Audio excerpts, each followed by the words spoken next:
दोस्तों, बाबा साहेब अम्बेडकर पे जो बयानबाजी की गई है अमित शाह के द्वारा संसद के अंदर में, और राजनीतिक भूचाल जो छाया है, विपक्षियों को जो है मौका मिला है और जबरदस्त जो है अटैक की जा रही है, बयानबाजी की जा रही है। पूर्व आईपीएस ऑफिसर अमिताभ दास सर से बात करते हैं इस पूरे मसले पर। सर, ये जो बयानबाजी है अमित शाह का, कहीं ना कहीं विपक्षी को जो है जबरदस्त हमला करने का मौका मिल गया। जी बिल्कुल सही है। ये तो लगता ही नहीं कि देश का गृह मंत्री का बयान है, लगता है किसी सड़क छाप गुंडे का बयान है।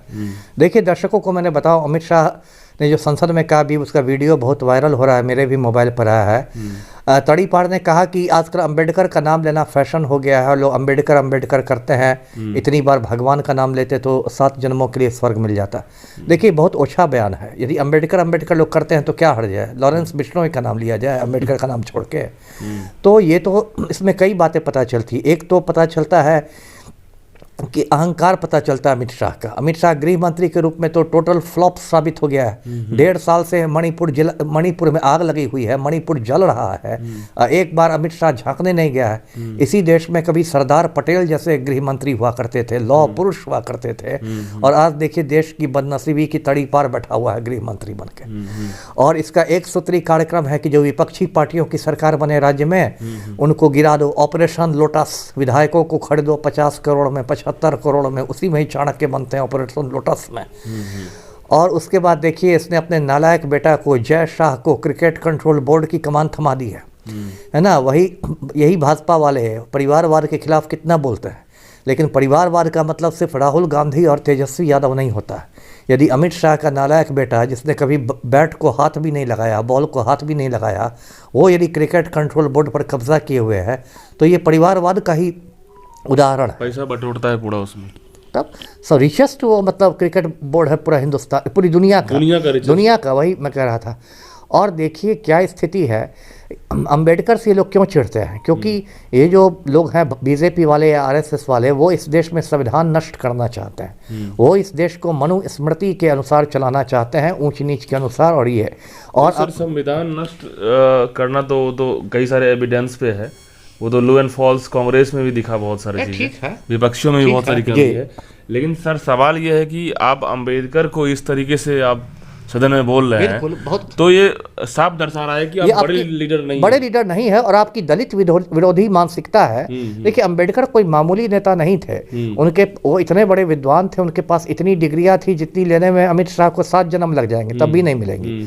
और अंबेडकर ने, मैं दर्शकों को बताऊं कि जो संविधान बनाने में जो एक ड्राफ्टिंग कमेटी थी, जो जिसे संविधान के लेखन का कार्य किया, जो सबसे महत्वपूर्ण कमेटी थी, बाबा साहब उसके चेयरमैन थे, और इसलिए उन्हें संविधान का निर्माता कहा जाता है, संविधान का जनक कहा जाता है। और ये संविधान लिखना कोई आसान काम नहीं है। मैं दिखाऊं, ये भारत का संविधान हमेशा मैं अपने साथ रखता हूं। ये देश का संविधान है, दुनिया के सर्वश्रेष्ठ संविधानों में से है, और इसको अंबेडकर जैसे विद्वानों ने लिखा। और यदि तड़ीपार लिखता तब तो पता नहीं क्या क्या हो जाता है। इसमें जय शाह को ही राष्ट्रपिता घोषित कर दिया जाता।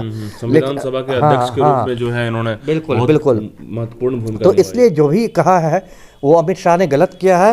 आज संसद ठप हो गई है इस मुद्दे पर, विपक्ष उससे माफ़ी की मांग कर रहा है। मैं माफ़ी पर नहीं रुकूंगा, मैं तो सीधे तड़ीपार का इस्तीफा मांगूंगा कि तड़ीपार को इस्तीफा देना चाहिए।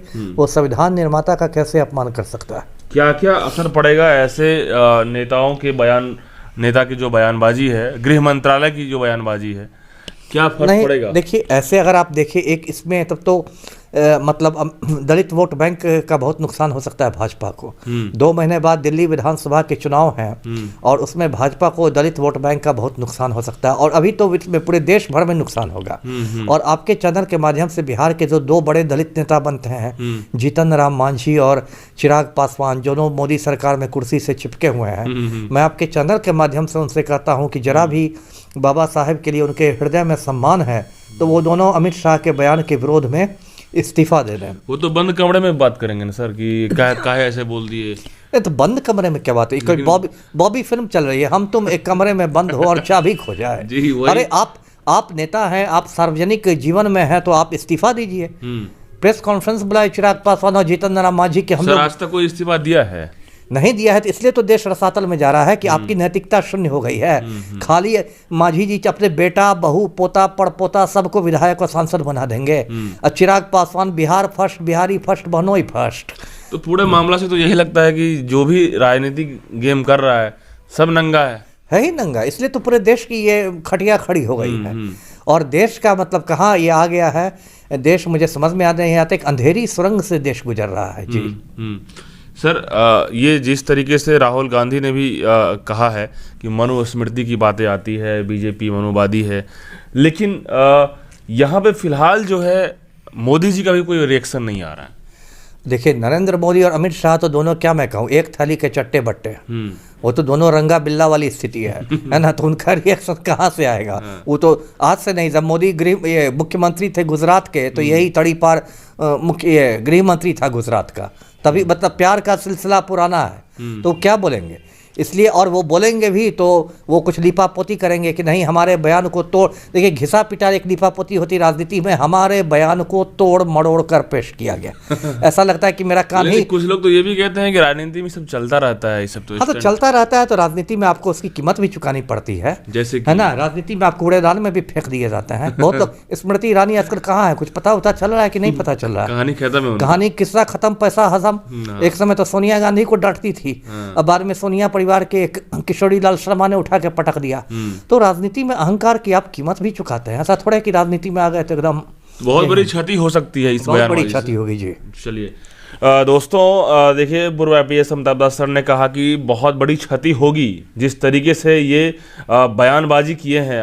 अमित शाह गृह मंत्रालय की पद पे हैं और गृह मंत्री का ऐसा बयान देश के अंदर में, जो कि अम्बेडकर बाबा साहेब अम्बेडकर की जो इतिहास है वो हम सभी पढ़ते हैं, समझते हैं, और हर कोई, हर तबके के लोग इनको मानता है। तो ऐसे में इस बयानबाजी बहुत गंदा निकल के आ गया, और ऐसे में पूरा देश और पक्ष विपक्ष सब लोग इस पर में संज्ञान लें। बहुत बहुत धन्यवाद।